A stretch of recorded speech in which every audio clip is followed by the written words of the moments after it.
artists around the world. Teaching artists around the world. Artists around the world.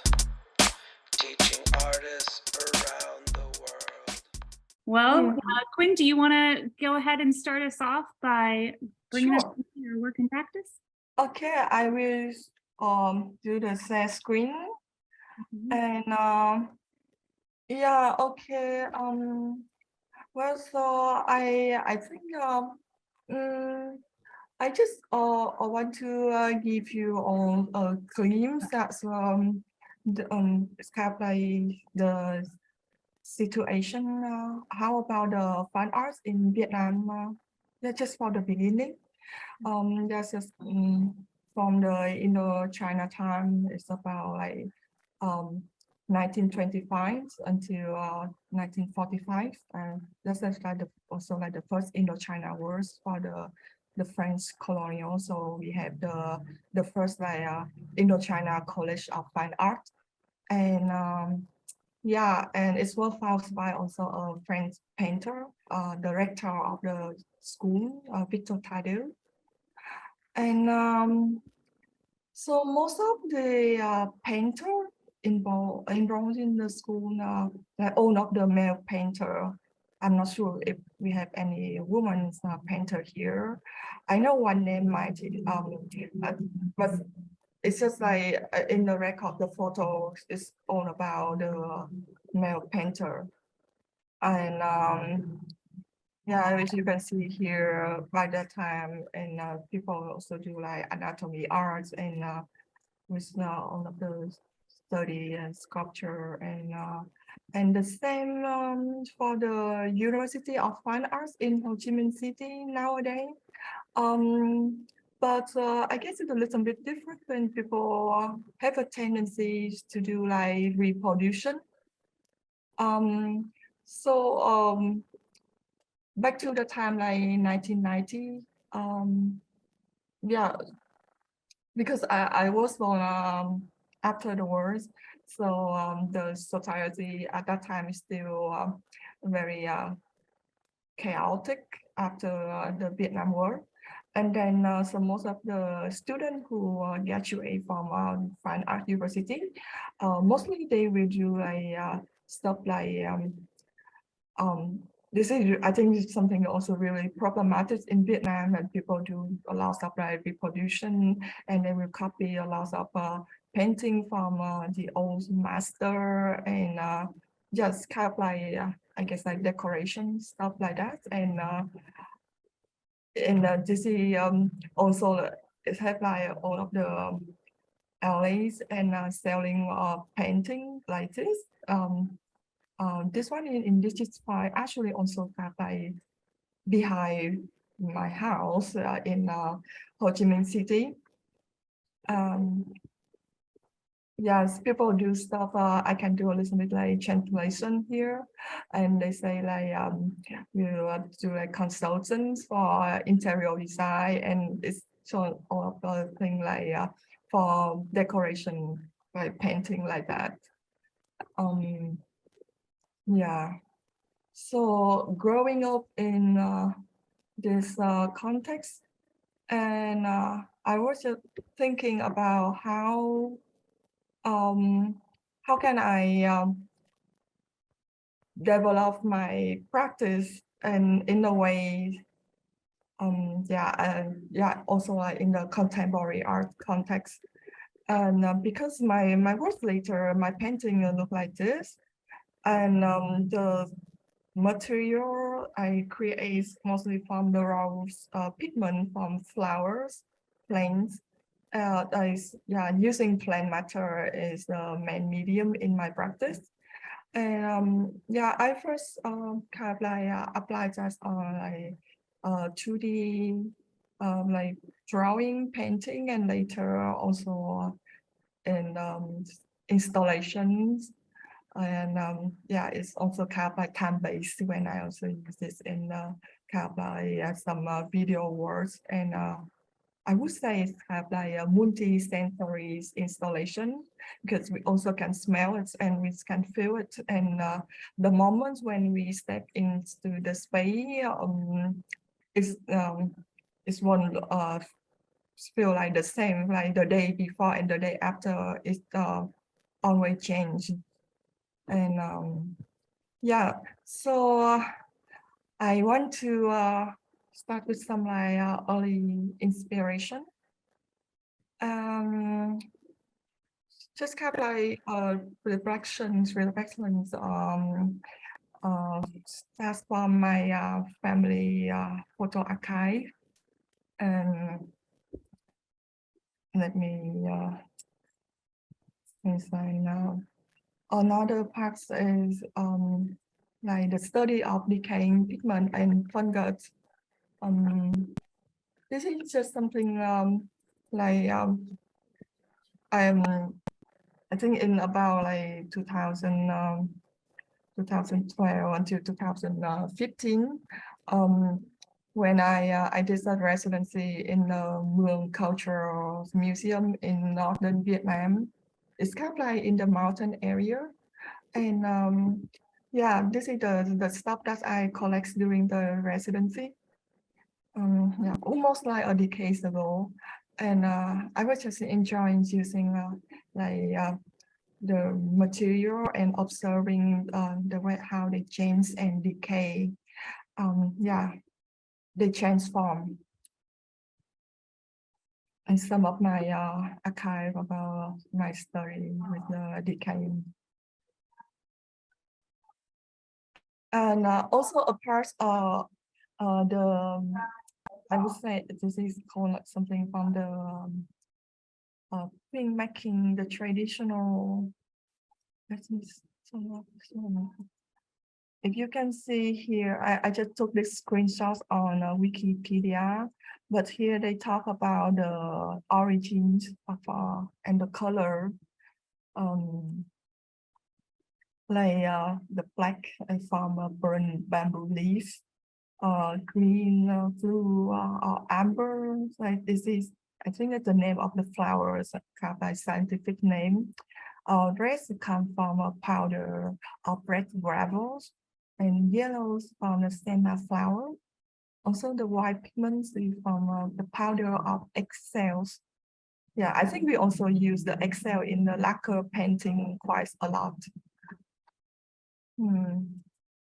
Yeah, so in the past, some of the artisans village. I think to wait another slide. Yeah, I did some field trip to the village in Vietnam. Like this one is also in Hue, and just try to use the techniques that how they they create the powder, the pigments, and I just heard something I learned from the own of the artisans and the own master, because I think the techniques nowadays kind of like disappearing when not many people are using these. So I think photo is also from about 2012 something, after I graduated from my bachelor from architecture school. Yeah, so I was just like doing a research trip and field trip to some of the villages like this in Vietnam. And so back to my family history. I have here on the left-hand side the last picture in 1954. So this one is in springtime. So that was the last picture when we was in northern Vietnam, like in Hanoi. And the one on the right side was second in 1975. And if we can see here, I think this is in the terminal, it's international, like in Tân Sơn Nhất Airport. Yeah, in front of the gates of the airport. So some of the family member, I think after this, we never see each other again. And yeah, my grandmom's still there. but I think they went through a lot of stuff. And so I have the two pictures, one from the north and the second one from the south. When we move, like we migrate inside our home country, we move from the north to the south. And here you can see it starts from Hanoi. And on the way to Ho Chi Minh City, that's the name of Saigon. Yeah, after the 1975. So we have a time stop somewhere in central of Vietnam, and here it's called like Đà Lạt. And so most of my project also start from in the kind of like I call like this something like in between. It's also like from my research trip in the southern of the United States, where I was working on and connect to my roots from the south of Vietnam, where I come from. So I guess I always to deal with like something like the duality. And yeah, so some of my early projects just about family photo archive when I did mostly like going to the site and then taken picture and like chasing like the memories. And here is a piece of work from my I would say that's like my long-term project, because this was interrupted by the time I had to come to the US for yeah, my MFA studies from 2018 until 2021. So but I can tell more about this later. Just want to give you an example how I kind of like bring everything together with my decaying pigments and all with like the family photo and how I deal with all of these history, memory, personal, also family, and the history of my country. And let's talk about collecting ephemera. In 2013, we have some kind of like alternative art space in Saigon, but I should say like Ho Chi Minh City. Yeah. So at that time, we have also scholars from Singapore, researcher, and people. Yeah, it's kind of like a group from Southeast Asia, and people with some of the kind of like workshop about conceptual photography. And so this one is from Zero Station. And by that time, we also invite a lot of artists and talking about the archive and research. So I also, and I mean, like by that time, I had more like time for myself to come visit some of the acquaintance of my grandparents in northern Vietnam. I traveled back to Hanoi, and I try to like kind of like going to knock on the door and to talk to the old generation and to collect as much as I can if they still have some piece of photo or some anything related to the story of my family. And there's also another part in Đà Lạt in 2015. Because I just did the trip according to the location on the photo. So I would just like travel along some of the city where my family members used to have the time to stay there. Yeah, this is my flight ticket photo and some other handwriting letter. And also I remember another person like the grand uncle of my grandmom. He also draw the map and show me where to find the place in the photo. Yeah, we still have a lot of this because by that time, like the old people, they don't do email or telephone, and then they just wrote the letter and send from Hanoi to Saigon. And it's about visiting historical sites. And a part of my work, it starts in Huế, the citadels.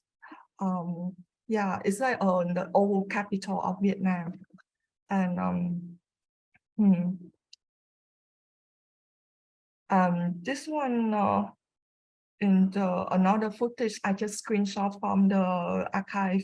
So I see myself in landscape, a piece of history, and let's say and then I put kind of by putting them in the setting to talk about the way how they make history. And let's see, like to get this, I use research, and the research like this.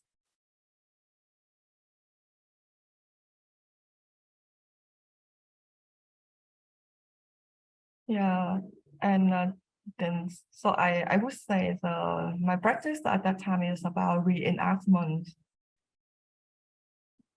And this is how my practice starts by imagining myself in a place where the history was, and then I create that out of this.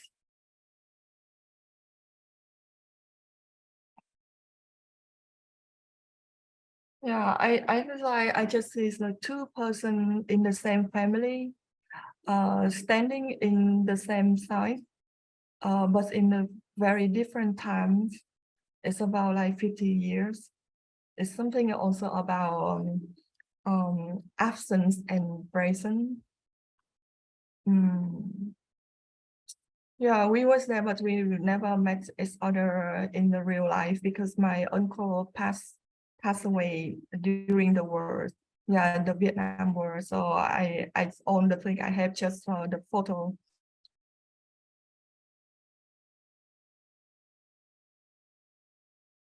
Yeah, I want to connect the location of Hue to the ending of the monarchy and the beginning of the Vietnam War in the 1954. And then yeah, usually for some reason I didn't know why my uncle always when I asked my cousins in France, he told me that the techniques like he have the camera and just like to like the 10 seconds taking picture of himself in front of some like very significant architect.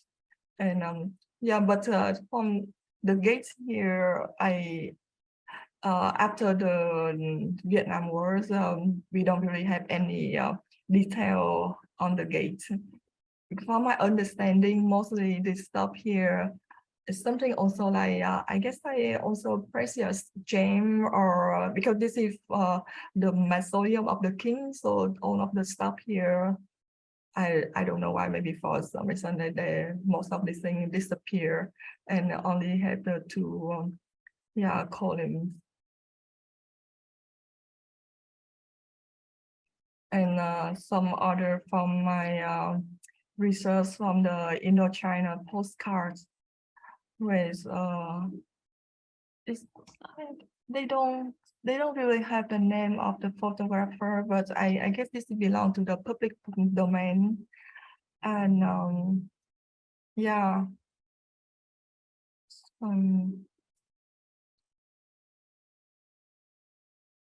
but when I get to there and also compare with the one in my uncle photo, yeah, I guess it's something I make me think about the decaying society. It's just changing a lot. So, and this is part about tracing transformation. And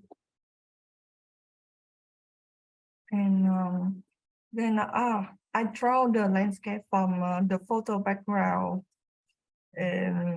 but it's also something I feel like drawing from memory, because this one is not like very detailed, like from my uncle photo or from my photo background in the recent years. So I did the series of the mausoleum of the kings based on the photo background.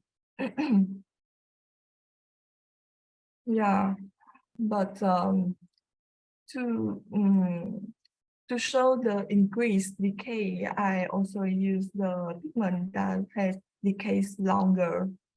So with the same pigment, but by time after time, and the colors is also changed with some like the mouse. What is this called? Like I feel some like the pigment the colors look like something like patina. Is also I remind of the pigment I saw from the column at the gates of the mausoleum when the bones have some like oxidized. Yeah.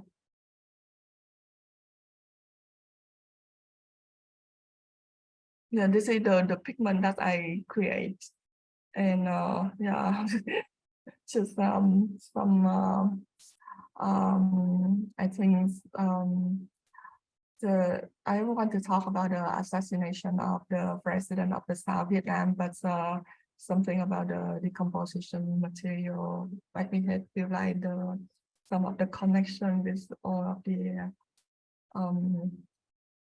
yeah. This is also, I guess, a little bit sensitive when we talk about the history in my home countries. But yeah, so that's what the part in Huế, and this one in Hanoi. Yeah, fortunately, I still able to read some of the dates and the name and the city. And just want to share with you the part of my archive, yeah, and the site in Hanoi. And so mostly the people I remember, for example, like this lady, when I asked her the place in the photo, and she told me that it was when she was kind of like a little like I don't remember, maybe 7 or 5 years old something, but yeah, sometimes I feel like it's also based on the memory of the people who still living in the village. And but also how to say, because usually when you this usually happen in Vietnam, because when you come to a place like a very like a local place, and the people in the maybe it's something like they will think like, it just remind me from my last trip when I traveled to Haiphong a few months ago, and I have the address of the house in the photo, and I asked them, and they was a little bit like also like aggressive, because they think that if I come back, I try to for some reason it's something related to like the ownership of the lands or the house, or before people left, or because most of people when they left the country, and part of them went to France, mostly like in Europe, or another part they traveled to California in America. So it's something also the kind of like these tensions between the Vietnamese inside and outside the country. So I guess that I was quite lucky by the time I did this one, like, yeah, at that time it's more than about like 6-8 years ago. But in recent years, when the young generation they become more like awareness about something, like I feel is let's put it in the way like they just think like when someone come back and they ask about the address in the photo, and they think about they try to guess the kind of like the ownership of this stuff, like or something like that. So people is kind of like they don't like we ask a lot about stuff in the past, because it's something also I feel like ambiguous in history, but because I didn't know much about this, so I yeah, yeah,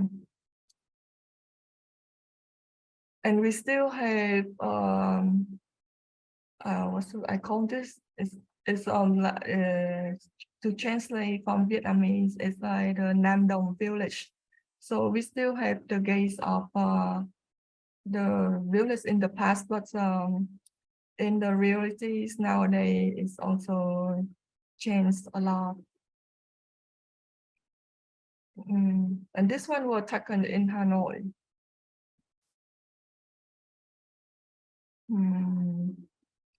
This is another archive during the time when I did the project and some of my footage. But I also aware of the time we have today, and let me see. I guess if I talk about another project, it maybe take a lot of time. So I try to focus because this is kind of like the beginning of my art practice. So I think this is important for me to reflect myself, how I become an artist, and yeah. So some of the And Quỳnh, what are you working on right now? right now, well, yeah. So like right now, actually, in the next 2 weeks, I will go back to Bangkok to complete the pending residency I had last time. Because after the trip from the residency in Italy, if you still remember, I have to fly to land in Bangkok because I will not be able to go back to Vietnam due to the travel restriction at that time. So I have another side project in Bangkok, and that's the city called like Sukhothai. It's also like the old capital of Thailand. So I feel like I have a tendency to go back to some of the abandoned space, yeah, forgotten landscape, I would say. Is there anything else that you'd like to show us from your slide before we kind of reconvene into a more Q&A? Yeah, I think it's for today. Because I just feel like with the CAP also like international platform, and I was not sure if anyone here ever traveled to Vietnam. So I just want to give you like a soft tour of how the common people they think about when we mention art, and they will mostly like directly is like, yeah, remember this like we have like the long trips, and all of these mostly student graduates from fine art university, they will work like that. But of course, like nowadays there's also a part of the young generation, and they study abroad, and they also went to another direction. And of course, with the contemporary art scene in Vietnam develop, because this time when I come back, I have my everyday's reverse cultural shock. Yeah, after 4 years, I haven't been in the country. Yeah. I can definitely relate to that. The daily cultural shock of returning to your home country after years being gone it's real. Yeah, but it's funny because when I was in US or even like in Europe, I didn't do this. Like I think I'm quite flexible and well adapted. But when I come back this time, it changed a lot. Do you think that is going to bring in new things into your work? Do you feel a shift happening? Yeah, but I didn't know why, but I here in Ho Chi Minh City, a lot of galleries, just like new gallery opens, and I read some article. I think it's the Financial Times, like something from the UK, and or some galleries, let's say in Bangkok, Malaysia or Singapore, and they talk about they call like new collector or young collector, like in the art market. And I don't know why those people just focus on in painting, but when we was in our school, we did like installation, video, performance, and yeah, so Yeah. here in Vietnam, I see like when we talk about that, the people just talk about like collecting painting. Very fixated on the painting realm. Yeah. Mhm. I want to open it up to anyone in the room who has questions for Quinn. You can put your little hand raise up, or you raise your hand just in the screen and I can call on you. If you rather your question be typed, you can also put it in the chat. I got one here from Linda. Linda, do you want to read this out loud, or do you want me to read it out loud? If you're there. Hi, I read it out loud. Hey, Nice to see you. Thanks so nice much. to see you. Thanks so much Yeah. for your inspirational presentation. It was very inspiring. I really appreciate it. And I enjoy architecture. I don't study architecture, but I'm very curious about how architecture and please forgive me, I was away from the talk for a moment. So if you address this, I apologize. But can you say some more about how architecture sort of informs your practice or your perspective? I saw the photographs of some of the historical places that represent your family's history, but I was just curious about, the study of architecture and how that might structure some things for you. Is there anything you can share about that? Thank you so much again. Yeah, thank you so much, Lina, for your questions. And yeah, I still remember the last time I had the shares, like it's called like share sessions, also like with you for a few years ago. And so if you most of my my project, or I just pick some like the monuments, like yeah, also the recent ones in the residency in Italy, I also like choose almost like the remaining from the city. And it's kind of like it's not like archaeological research, but something I feel when it's kind of like almost like disappears, and try to imagine how it's look like from the beginning, like and so for the works I showed today, I did a series of the mausoleum depicting the gate of the depicting the gates of the mausoleum, and using decaying plant material, because after the wars the monument decays a lot. And the architects, I think it's kind of like something very iconic, because it shows the like also like heritage, and it's not like something oriental to me. When but it's also reveal a little bit if you some from the like the Indochina postcard, you will see like the king by that time, and except some of the influence from the French architects, but we cannot really see in the detail, because if I develop this, it could be another series, because here it's just like from the I would say from like the landscape. It's something feel more like displacements, but if we go deeper into the detail, you can see like have a mix of like Western and the Eastern and the West. Yeah, like we and last time when I was in Paris, I think they also bring all of the, I don't know if that's the models, the layout, but they do have the same, like the temple during the Indochina time in Vietnam, and they brought this to kind of apart in Paris. But I really need to look more into, like, because it's French, so I will find some more like article about that later if I have another project back to that. But I think it's interesting to me, because it's also including a lot of like the colonial history a lot. As you know, like France, Vietnam was French colonial. Thank you, Quinn. We have a question from Hemong. Are you ready to answer your question? Yeah, thank you for the talk.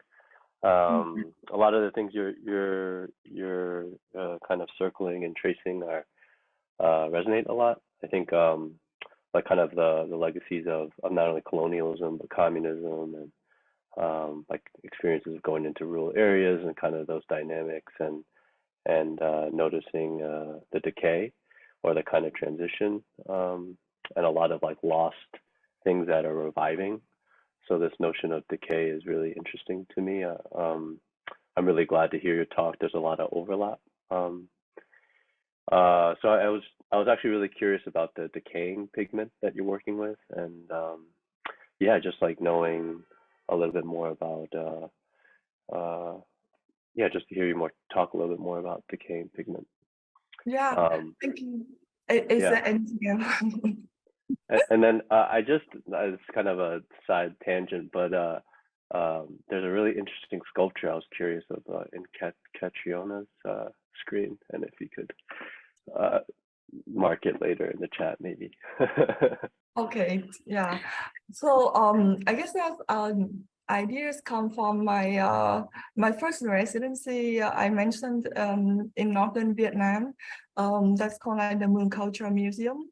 So I was there during the winter time, and so when I first come, it's also on the side of the battle that we call like it's the poem is called like Tây Tiếng, like it's kind of like very yeah, something during the Vietnam Wars also happened there. It's similar to the sites I was in Knoxville in Tennessee, where most of the American Civil War and a lot of battle happens.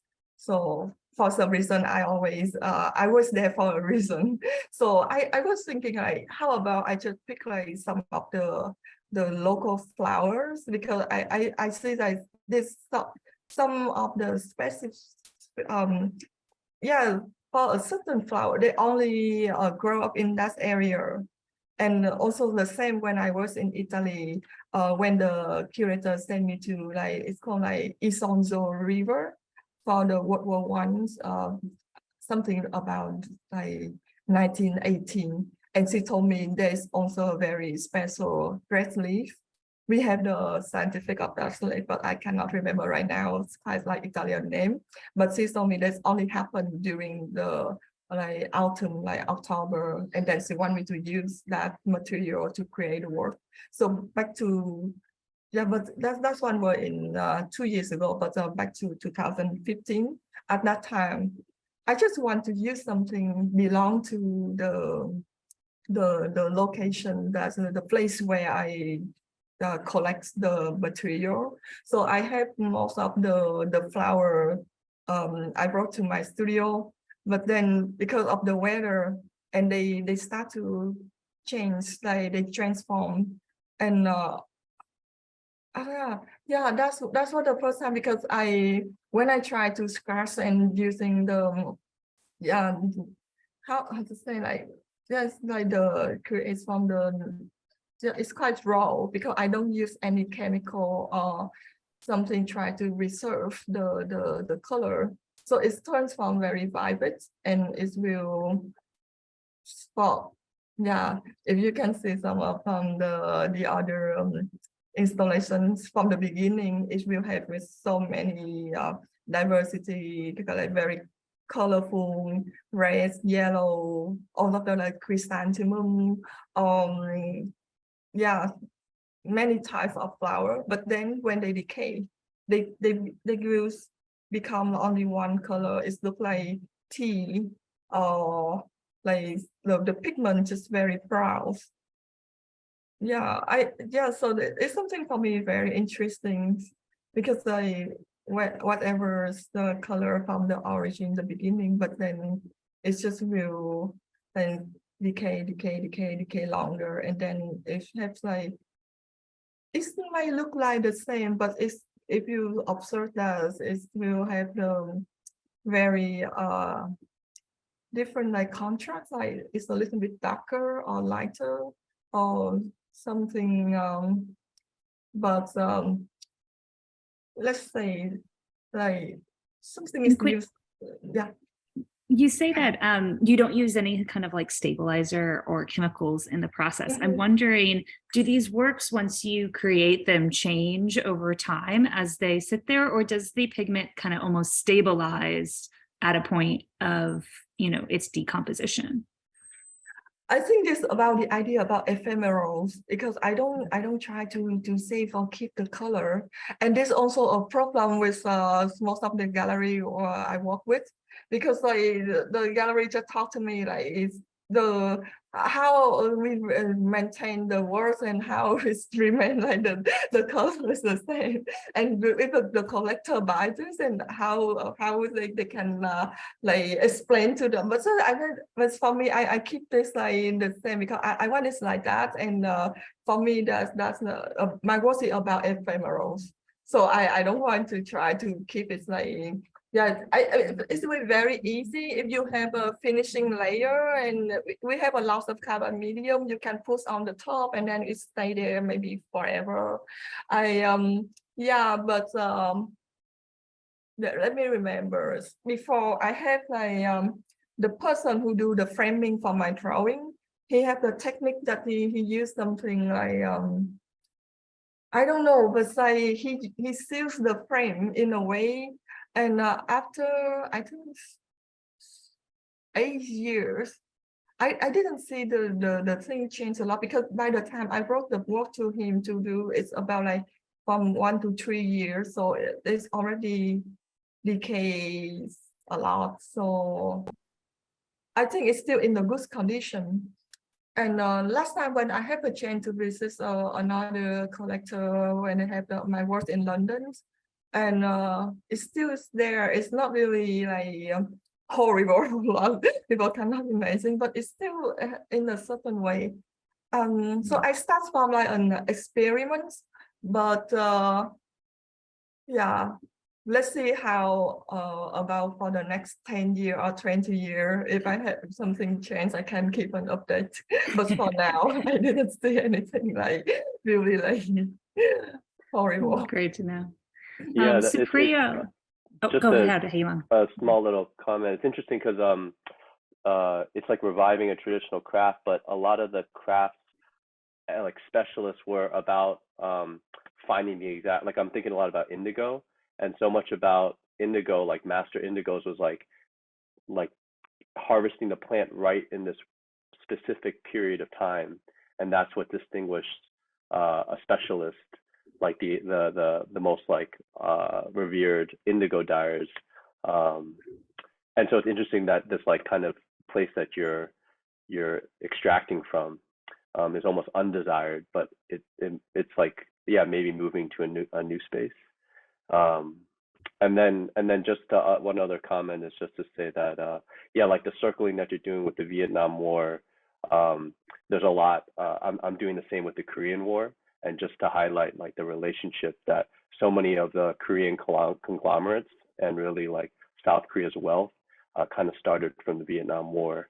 A lot of companies made a lot of money and profited from the kind of industries that were funding the Vietnam War. And I would also say the Japanese did the same with the Koreans.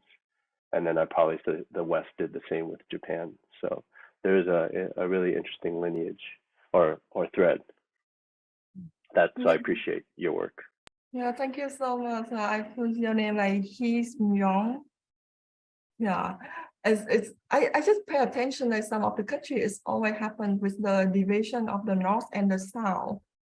But yeah, because when we talk about that, like the what happened in the North and the South, is that like the civil war in Vietnam or something? But back to the time when I was in the Americas and people. So I have to borrow the idea, the American Civil War is like a metaphor to talk about the wars in my own country. Because like everyone just talk about like the Southern family in Vietnam, they try to against America, but it's very mixed information, you know. It's all of the historical textbook, and it's like the words the victory belong to the history belong to the victory, so the winners, and it's a lot of and but talking about that with this very, very complicated history, I think. Mhm, mhm. Thanks so much, Quinn. Supriyo, I see that your hand is raised. Yeah, hi. Hey, Hi. Quinn, your presentation was really touching, especially your project with your family photographs and tracing those places and revisiting places. I was thinking I was just observing, like, as you were visiting those places after many years, so there are certain things changes, and you suddenly go there and you see certain things are missing, or sometimes maybe the space is totally changed. So some architecture, some parts are totally missing. So how do you see those void? Because in one of your photographs where you revisited one bridge, and I saw in the photograph, like what you took, the trees are not there. So there is something missing over there. So how do you see those void? And another thing is, like, how do you see this void of time? Because after a year, like, you're visiting those places. So that time in between, like what the first photograph was taken and you're taking the photograph, that in between time, how do you see that time and those changes or those void? Yeah, read your right. You are such an observer. Yeah, I didn't like really pointing out the detail in the photo, but you already like spotted and say that. But if I didn't mention that, but the photo how to say I mean, like, I just like return in so many different time. I was there in spring, in summer, and in winter. So but from the first few years, I was just kind of like try to push myself. Like, I don't want to be like a tourist. I don't want people treat me like a stranger who just come to. So I also have a lot of help from local artists there. Also, for especially in Hue, I think like if I'm alone myself, I would never can like just walk and go to the. It's very like quite long distance to the where the tomb, the mausoleum, when because it's not in the city. So I was really lucky to have like most of the artists, like they know very well the city where they come from, and they took me there. I come there a few times, and like after a certain year, I decide how I want to present the methods, because I have the idea that I want to do something with that, but then I think that maybe the photo can preserve. But then after that, I come again like 1 or 2 years, and then I film it. So I think maybe something like moving image or the video can have something more truthful, because the photo can, I don't know, but nowadays we can use like Photoshop and a lot of stuff. So I try this with different medium, like, yeah, the drawing is a part of that, but then I have a lot of footage, but I still have to work on that because it's were pending by the time that, like I say, in 2018, and then I was in the States, and I still want to continue to work on that. And I didn't know how can I think, but it's a little bit like nostalgic, and I just think of, okay, maybe I start to draw or to extend this like something to draw the memories like in between the past and the present. But so when you talk about the idea about the time and the decays have I think the relationship so well. It's like a passing of time, as you see from the photo or the drawing. Yeah. So the time may be something in the center, and it's circling all of the elements and the idea in the project. Mhm. Thanks, Quinn. Catriona, I see that you have your hand raised. Hi. Hi. I also wanted to echo Supriya's comment. It's just the family part of your work really touched me. And I'm always interested in, you know, when someone in a family takes on almost like a storyteller or an archival role, how that is received within the context of that family. I think especially when there's been a war or migration or trauma, sometimes that role is welcomed and sometimes it's not. So I would love to just hear a bit about how this work was received in your family and how you responded to that as the artist. Yeah, thank you so much for the questions. So for the family story, I when I was a child, I first have like a treasure chest in my uncle's room, but it was just like in the corner of the room and very silent, quiet, and nobody touches. And after many times, I persuaded him to open for me to see, and it turned out into a lot of handwritten letter and photo, of course, family photo, and but I feel like something like my sensibility is also, I feel a little bit like I was curious about all of the people in the photo, because some of them, of course, I never met in real life. I don't know, and sometimes like people have the setting like a group was standing in front of the house or something. They might smile, you know, something, but I would question, because I feel a little bit like, or something behind the photo.